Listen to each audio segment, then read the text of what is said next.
foi ter sido ministro do Supremo à época da Constituinte? Como foi?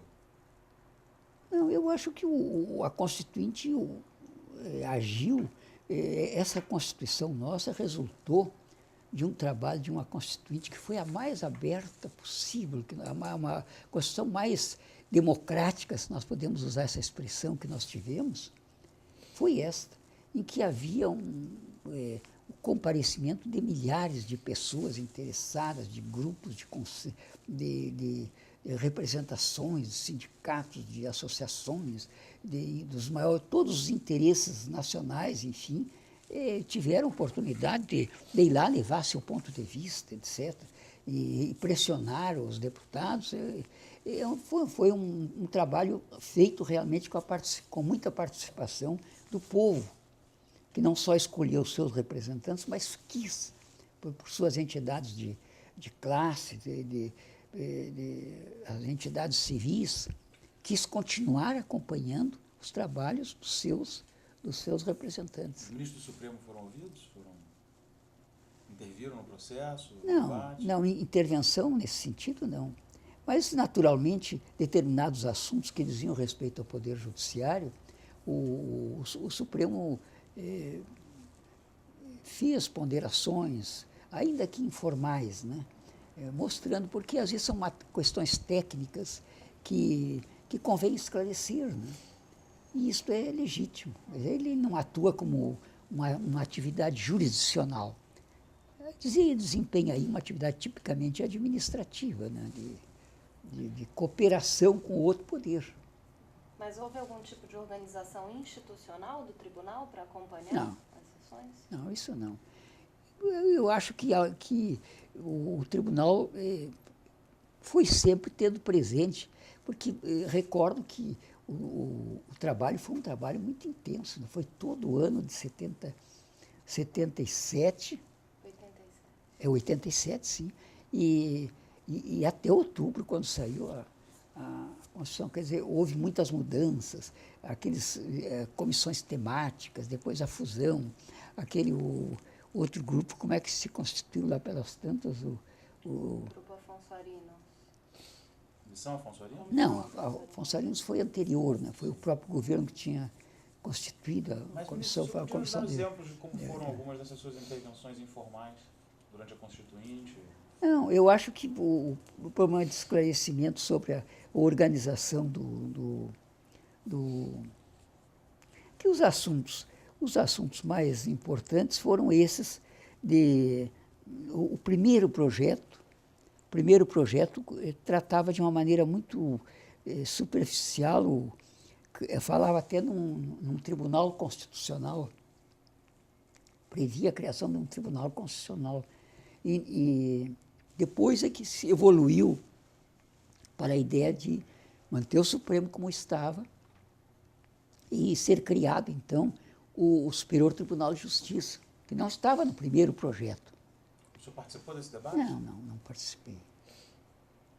Porque normalmente aí fica mais aos cuidados de quem preside o tribunal, né? Isso é que é o normal, né? Quem era a época? O presidente do... Foi era o ministro Moreira Alves, e depois do ministro Moreira Alves foi o ministro Rafael Maier.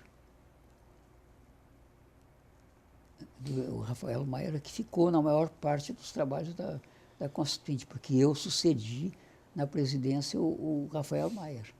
Eu assumi em março de 89, que a Constituição estava com poucos meses de vigência, né? A Constituição é de 5 de outubro de 88, e o presidente era o ministro Rafael Maier. E temas como controle externo, por exemplo, eram discutidos? Esse tema é um tema que vem de longe, né? O tema do controle externo.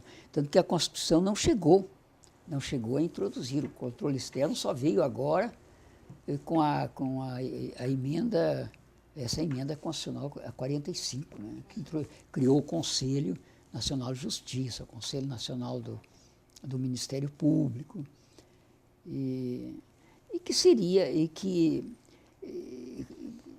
corresponderia a essa ideia de um controle externo? Eu acho que eu sempre entendi que o controle externo, de uma forma geral, sempre aconteceu, né? Porque os atos do Supremo Tribunal Federal, e esse controle diz mais com a organização, a parte administrativa,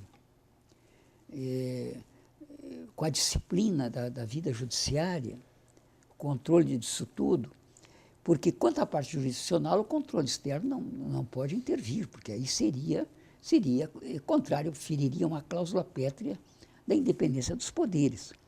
E eu tenho as minhas dúvidas, algumas dúvidas quanto ao problema do controle, não como está agora, porque ele agora está sob controle do Supremo. Tanto que as decisões, os atos do Conselho Nacional de Justiça, que é um órgão, embora integrado naquela estrutura do Poder Judiciário, ele está logo abaixo do Supremo, ele é como que um órgão, ele funciona lá dentro do Supremo, mas ele não é um órgão jurisdicional, não é um órgão de jurisdição. Ele é um órgão administrativo e de controle disciplinar da magistratura. Então, as suas decisões ficam sujeitas aqui ao controle do Supremo Tribunal Federal. Uma resolução do Conselho Nacional de Justiça pode ser declarada inconstitucional, inválida, pelo Supremo Tribunal Federal, assim como do Conselho Nacional do Ministério Público. Atualmente, foi criada a súmula vinculante, e a súmula vinculante também pela pela emenda 45. É um outro mecanismo importante de que dispõe o Supremo Tribunal e que, por vezes, é muito criticado no nosso sistema constitucional, entendendo-se que com isso se tira a independência do juiz inferior para interpretar a lei e tomar decisões sobre determinadas matérias. Mas o grande problema é exatamente o que existe hoje, das ações múltiplas, o número de ações repetitivas sobre o mesmo assunto. Às vezes é um problema de disciplina. Não, existia também, especialmente quando eu estava no Tribunal Federal de Recursos, havia uma série de vantagens de funcionários públicos. Me lembro da questão da dupla aposentadoria dos ferroviários, que havia ações, numerosas ações e com decisões divergentes dos juízes a respeito. Então, as ações sobre o mesmo assunto, muitas ações sobre o mesmo assunto, ou a aplicação da mesma lei, isso sempre houve. Mas acontece que agora essas ações ganham um porte imenso pela possibilidade de acesso de todo mundo ao judiciário. Então, a Constituição de 88, sem dúvida, viabilizou muito, democratizou muito o acesso dos brasileiros, dos cidadãos, à justiça. E a Defensoria Pública, que está hoje praticamente implantada e organizada, um corpo de advogados competentes, todos concursados, e concursos sérios, ela tem coadjuvado muito nesse sentido, porque aqueles necessitados que não tinham recursos não iam à justiça, porque eles não tinham condições de chegar ao judiciário. O judiciário hoje se tornou mais acessível pelo trabalho, por exemplo, da Defensoria Pública, que é um órgão que eu considero da maior importância para a democracia, né? Para a ordem democrática, em que tem que se admitir que todos os cidadãos são iguais e que todos devem de ter acesso ao Poder Judiciário para virem garantidos ou defendidos os seus direitos ou garantidas as suas prerrogativas de cidadãos. Que é muito triste e lamentável que alguém fique sofrendo uma injustiça sem ter condições de se socorrer de quem pode ajudá-lo. Né? Não é isso? Isso, deixa eu fazer uma pergunta, talvez um pouco mais pondo em perspectiva a sua atuação. Qual o momento o senhor diria que foi o que mais lhe marcou enquanto o senhor esteve no Supremo Tribunal? Bem, se o senhor me perguntar isto, eu tenho alguma dificuldade. porque a parte administrativa me marcou muito. Marcou muito. E também, tal como aconteceu com o Tribunal Federal de Recursos, sempre me dediquei muito à administração do Tribunal Supremo e implantando exatamente a informatização do serviço do Supremo, desde a distribuição, andamento de processo, tudo, e que naquela época já tínhamos mais condições, com microcomputadores mais acessíveis à aquisição, etc. E o tribunal pôde implantar com bem esse serviço, o que foi muito importante para a organização do serviço e mais, para a comunicação com as partes, o acesso dos advogados ao conhecimento dos processos, porque uma realidade, o Supremo fica em Brasília, no centro do país, tudo é longe, parece que tudo é perto, mas mesmo indo de avião vão 2 horas de Porto Alegre até lá, e para tratar de um processo, se eu puder acessar a situação desse processo aqui, é muito melhor. Agora, se eu puder caminhar uma petição por via do computador, não é muito melhor? Válida essa minha atuação? Então, isso realmente era uma matéria muito importante, porque naquela época já estava consagrado com o fato do Tribunal Federal de Recursos ter dado certo, e outros tribunais já estavam implantando, que era uma necessidade. E o tribunal já estava na gestão do ministro Rafael Maier, nós já tínhamos deliberado isso, a aquisição de microcomputadores, mas ainda não se havia implantado.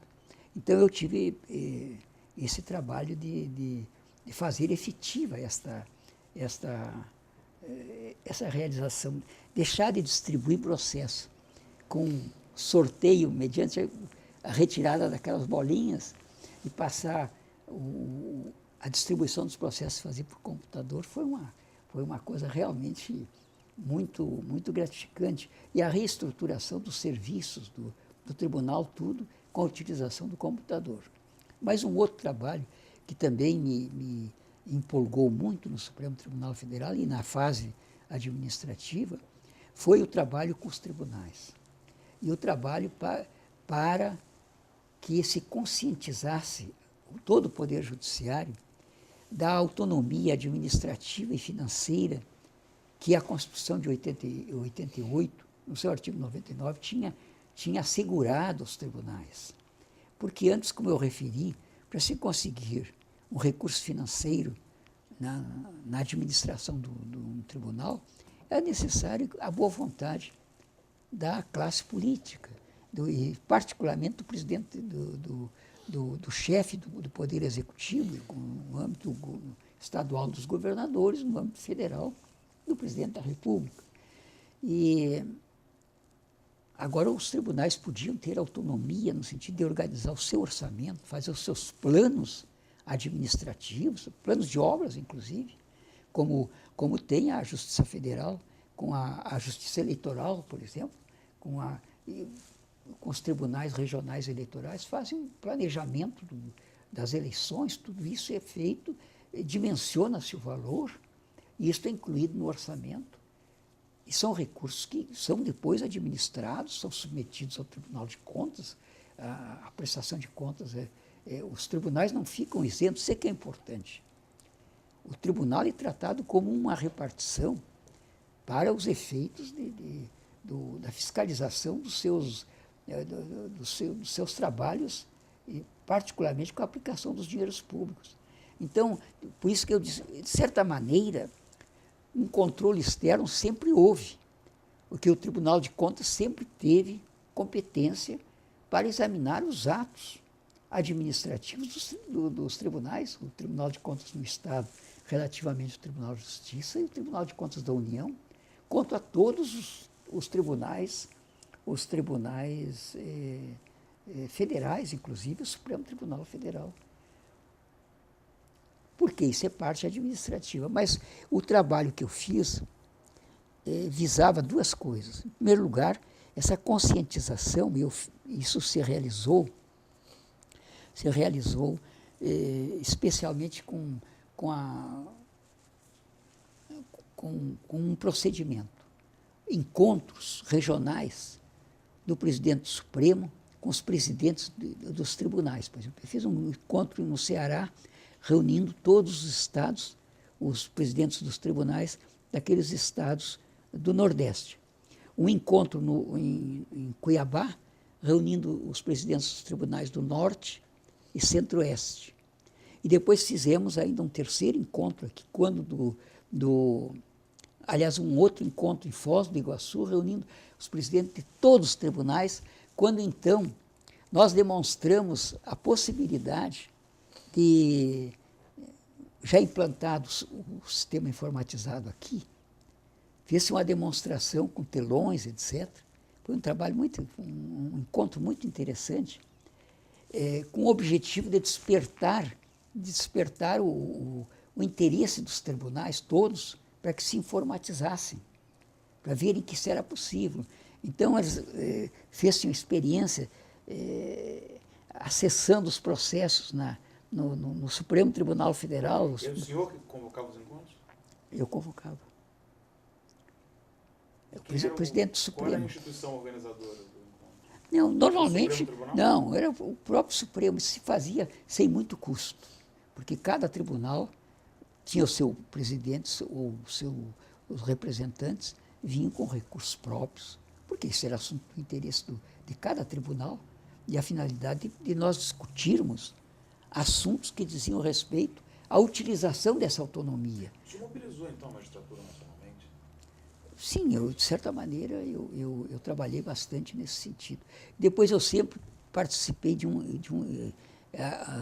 sempre tive essa ideia de que o Poder Judiciário é um poder nacional. Não é um poder nacional, embora exista a justiça em razão da federação, haja uma justiça federal e haja uma justiça em cada estado, que tem autonomia em relação à justiça dos outros estados e em relação à justiça da União, mas a verdade é que o poder judiciário é um poder só. Ele é um poder nacional, então é preciso que haja uma unidade de pensamento. A lei que se aplica é a mesma. A lei federal em todos os estados da federação é aplicada. Desculpa, o senhor participou do debate sobre vencimentos da magistratura? Participei, mas sem grande entusiasmo. Eu nunca fui muito entusiasta desse tipo de discussão, mas eu achei sempre que quem deve debater esses assuntos são as associações de magistrados, que são associações de classe. Mas sempre que necessário, o tribunal, por exemplo, o Supremo, encaminhou projetos de revisão de vencimentos dos próprios ministros e dos funcionários ao Congresso Nacional. Especialmente no regime de 88, se encaminhava a correção dos salários, dos vencimentos. Isso sempre foi feito. O tribunal nunca foi alheio, de tal maneira que não interessa nada. Eu digo que nunca fui entusiasta de grandes debates em torno dos quantitativos. Acho que tem que haver realmente uma espécie de padronização. Não sei até onde esse problema do teto, por exemplo, do Supremo ser o teto dos vencimentos, isso é importante. Eu acho mais importante em tudo isso, porque na prática a gente vê que nem sempre as coisas acontecem assim, né? Porque cada estado tem lá a sua legislação e não é fácil resolver bem esse problema. Hoje o Conselho Nacional de Justiça é que está atuando muito. E eu acho que deve, então, atuar. Porque se é norma constitucional, tem que ser cumprida. Eu acho que... Mas se deveria ser o teto ou não, é um outro problema. O vencimento. Porque eu sempre considerei que o salário, que hierarquia não se mede por salário. E que não é só o salário que mede hierarquia. E o problema da competência é uma coisa importante. O problema da atuação do órgão é mais importante ainda. a seriedade da atuação do órgão, a independência da atuação do órgão. Isso é mais importante para a democracia, para a convivência democrática e institucional. Esse é um assunto que ninguém pode viver sem o aspecto financeiro, né? Mas ele não é o mais relevante, de tal maneira que se possa dizer, vamos ficar discutindo basicamente em torno desses assuntos. Bom, bem, mas ainda quanto a esse problema da unidade do Poder Judiciário, eu sempre entendi que os tribunais tinham que formar uma consciência da sua autonomia administrativa e da sua autonomia financeira para que pudessem, assim, planejar os seus serviços e a racionalização dos seus serviços. Porque uma coisa o senhor não dizer assim, eu não faço porque o executivo não me dá recursos, então eu não posso fazer nada, não posso criar novas comarcas, não posso ter juízes nas comarcas, como os presidentes dos tribunais estaduais diziam, de muitos estados. Não, agora há condições de obterem os recursos e planejarem a organização judiciária de acordo com as necessidades da prestação jurisdicional. Eu acho que nisso é que consiste a autonomia administrativa. É o Poder Judiciário cumprir o seu dever de prestar justiça ao povo da forma mais ampla possível. E para isso, então, ele deve utilizar a sua autonomia, não é para a autonomia no sentido de que trazer vantagens pessoais do juiz. Não, acho que os juízes são servidores que estão a serviço da nação. E quando se dá autonomia ao Poder Judiciário, é para que ele se autogoverne, isto é, ele se auto-organize e seja prestativo ao interesse do jurisdicionado. E em que consiste essa prestatividade? Está exatamente em prestar bons serviços, isto é, em os processos poderem ser julgados com mais rapidez, encontrar medidas. Por isso que determinadas providências, que às vezes parecem antipáticas, elas têm o sentido também do bem comum, do bem geral, da prestação jurisdicional. Por exemplo, esse problema da súmula vinculante. Aparentemente, ela tira a liberdade dos juízes, mas não é bem assim, porque se eu discordar, eu não vou ser punido por decidir, mas será que eu devo, eu juiz, o meu ofício é um ofício prático, não é um ofício acadêmico. O ofício de juiz não é um ofício prático, é um ofício prático. Eu tenho que prestar um serviço, qual é? Decidir aquela contenda, aquele litígio entre partes. Então eu tenho que decidir isso. Agora, eu penso que a decisão deve ser essa, mas o seu pensamento está totalmente contrário aos tribunais superiores. A sua decisão vai ser reformada. Isso não é um castigo à parte que o senhor está impondo, obrigá-la a recorrer para os órgãos superiores para obter uma coisa que já está certo que vai obter. Então, veja, eu acho que tudo isso compõe uma consciência do juiz. A independência que o juiz tem não significa que o juiz se desvincule do serviço que ele deve prestar. O juiz é um servidor e ele deve servir a nação, servir aos seus jurisdicionados. Então eu posso ressalvo meu ponto de vista, mas tendo em conta a jurisprudência que o tribunal consolidou, eu voto no sentido de reformar a decisão, mas eu não reformaria, pelo meu ponto de vista, a interpretação está certa, mas não é aquela jurisprudência do tribunal. Então, se eu for proceder teimosamente, eu estou castigando a quem? Ao jurisdicionado. Eu posso academicamente até estar certo, mas, do ponto de vista objetivo, eu estou prestando um desserviço. Eu estou desservindo e não estou cumprindo o meu ofício como deveria fazê-lo, que é servir ao povo. Por isso que eu acho que o juiz sempre é um servidor do povo. Quando você diz, não, o juiz Não, na democracia, o juiz, a posição do juiz não pode ser comparado ao parlamentar, que o parlamentar é eleito.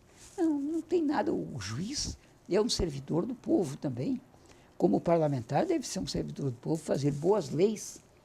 Então, o juiz, no momento que ele conquista o seu cargo, na forma que a Constituição prevê, ele passa a ser um servidor, e a primeira preocupação dele deve ser bem servir, bem servir. Em última análise, eu sempre penso que o exercício do poder nada mais é do que um exercício de amor. Eu acho que é isso, o exercício do poder. É um exercício de amor. A gente não pode deixar de fazer as coisas sem pensar naqueles para quem a gente vai fazer alguma coisa. Então, eu não posso, só para afirmar a minha inteligência, etc., prestar gerar um sacrifício às partes inutilmente, sacrifício inútil. E a demora, às vezes, dos processos resulta disso. Então, de certa maneira, a uniformização da jurisprudência é uma necessidade, assim como a unidade do direito é uma necessidade. Imaginem os senhores que cada tribunal interpretasse a lei a seu modo em cada estado. Nós poderíamos ter a mesma lei, o mesmo dispositivo do Código Civil. O testamento é interpretado assim em São Paulo, mas é diferente. O mesmo dispositivo no Rio Grande do Sul ou no Rio de Janeiro. E é uma lei federal. Ela é para ter vigência em todo o território nacional, até porque haja uma unidade do direito federal. E essa unidade do direito, ela não vai se concretizar se não houver também uma uniformidade na sua aplicação, na sua jurisprudência. Daí o sentido da uniformidade da jurisprudência, a conveniência da uniformidade da jurisprudência. É terrível nós pensarmos que três partes na mesma situação, a situação é a mesma dos três, um vai ganhar e dois vão perder, ou dois vão ganhar e um vai perder. Por quê? Porque foram juízes diferentes que deram interpretações diferentes, ou tribunais diferentes que deram interpretações, ou o mesmo tribunal, o que é pior. Isso acontece quando a mudança da jurisprudência dentro de um tribunal, um tribunal que está julgando milhares de processos iguais, e hoje existe isso, num certo momento o tribunal muda a jurisprudência. Então, uma parcela recebeu a vantagem, a outra tem negada porque o tribunal mudou a ideia. Quer dizer, isto é um assunto que realmente é difícil de o povo, do comum do povo, entender. Foi um dilema que o senhor viveu muito enquanto jogador?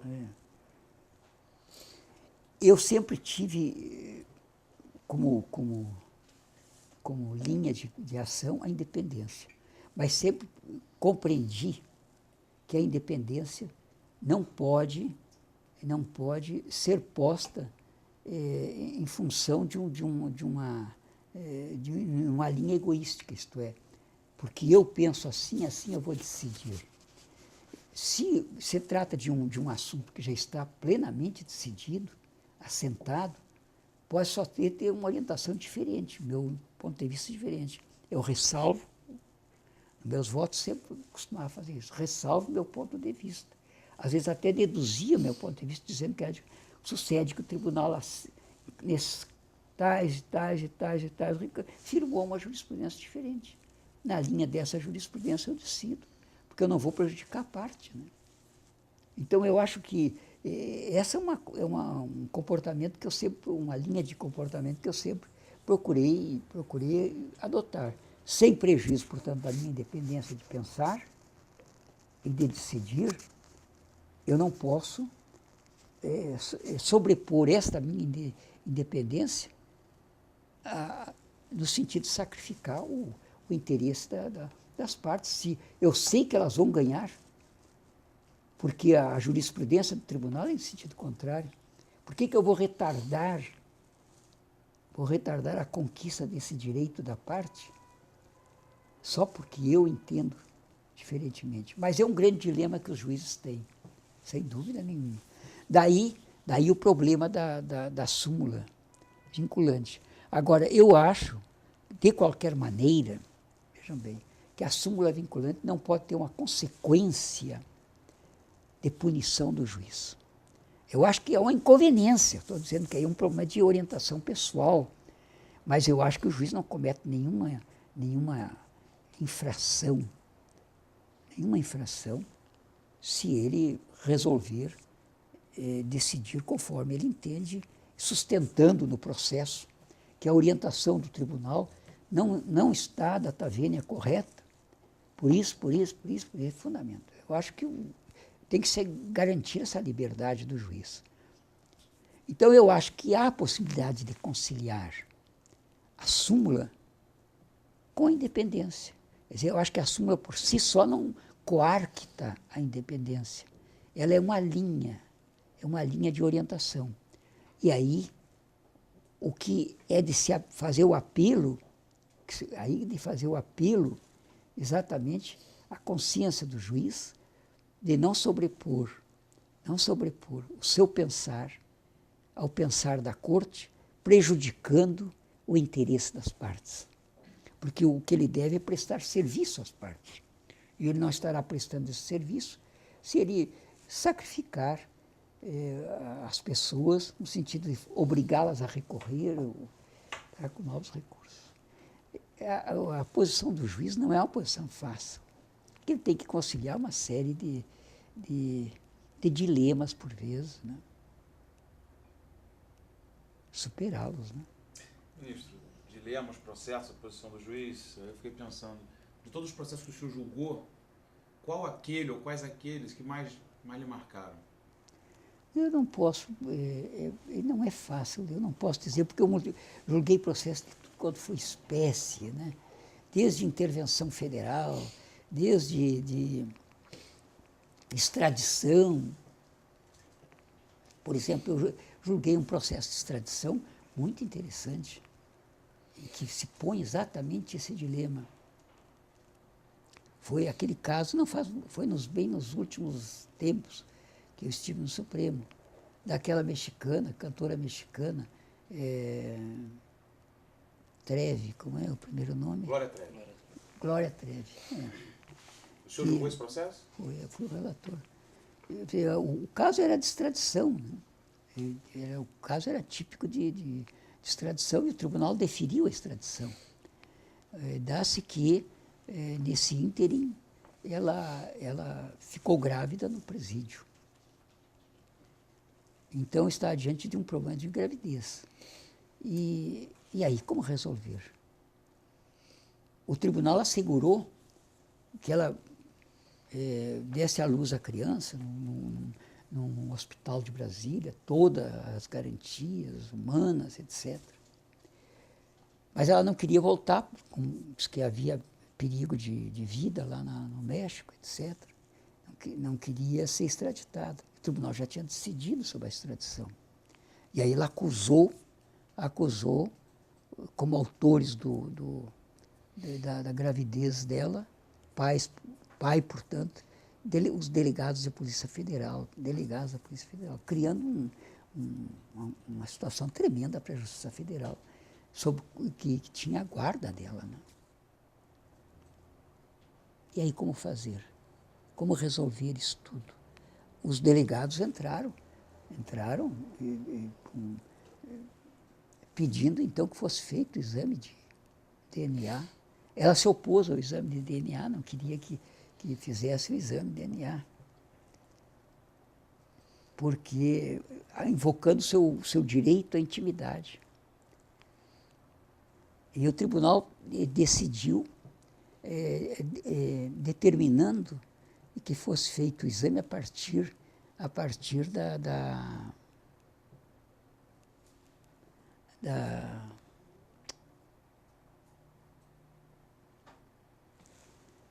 como é o nome da... Do cordão umbilical? Sim, Da placenta? A partir da placenta. Assegurou a utilização, então, determinou que a placenta fosse retida e depois do parto, e foi feito o exame, e por fim foi verificado que o pai da criança era o empresário dela, que também preso lá no presídio, e que ocorreram um encontro entre eles, sei lá. Então, as consequências. É um caso complicadíssimo, porque direito à intimidade, mas e a honra desses delegados? Não é direito também fundamental? Vejam, estavam em confronto dois direitos fundamentais. E quando dois direitos fundamentais se confrontam, é preciso fazer o quê? Uma ponderação dos valores em face das circunstâncias. A instituição da Polícia Federal perante o estrangeiro, como ficava o país perante o estrangeiro? E se esse fato não fosse verdadeiro? Então, vejam, é um caso que realmente sensibiliza. E a justiça, o tribunal examinou essa questão de ordem e decidiu no sentido de determinar esses exames, assegurar o direito de se esclarecer a verdade. Eu acho que era o caminho que o tribunal tinha que seguir. Depois eu já não estava mais aqui no tribunal, eu sei que foi executada a extradição, e ela hoje parece que é uma das artistas de maior fama de Novo México. Havia risco de vida. Mas são situações todas que, para um juiz, no momento de decidir, são situações delicadas. O que é que o tribunal fez? Enquanto foi possível, assegurou todos os direitos dela. Assegurou que ela fosse internada no hospital, teve o tratamento melhor possível. Eu mantinha contato com o diretor do hospital. Ela ficou uma guarda no hospital, enquanto ela esteve lá, etc. Então, são providências que tudo fica na função, no ofício do juiz. E o juiz tem que prover sobre esses assuntos todos. Mas isso dentro de um regime, exatamente de um regime de liberdade, de garantia dos direitos, em que nós não podemos achar que o meu direito é melhor que o direito do outro, etc. E que o juiz vai ter que sopesar, naquelas circunstâncias, qual é a solução mais segura. Se há um direito à intimidade, há também um direito à honra, uma honra da instituição, não só dos funcionários acusados. E a família dos funcionários acusados? E eles como é que ficaram perante a família? É muito delicado, né?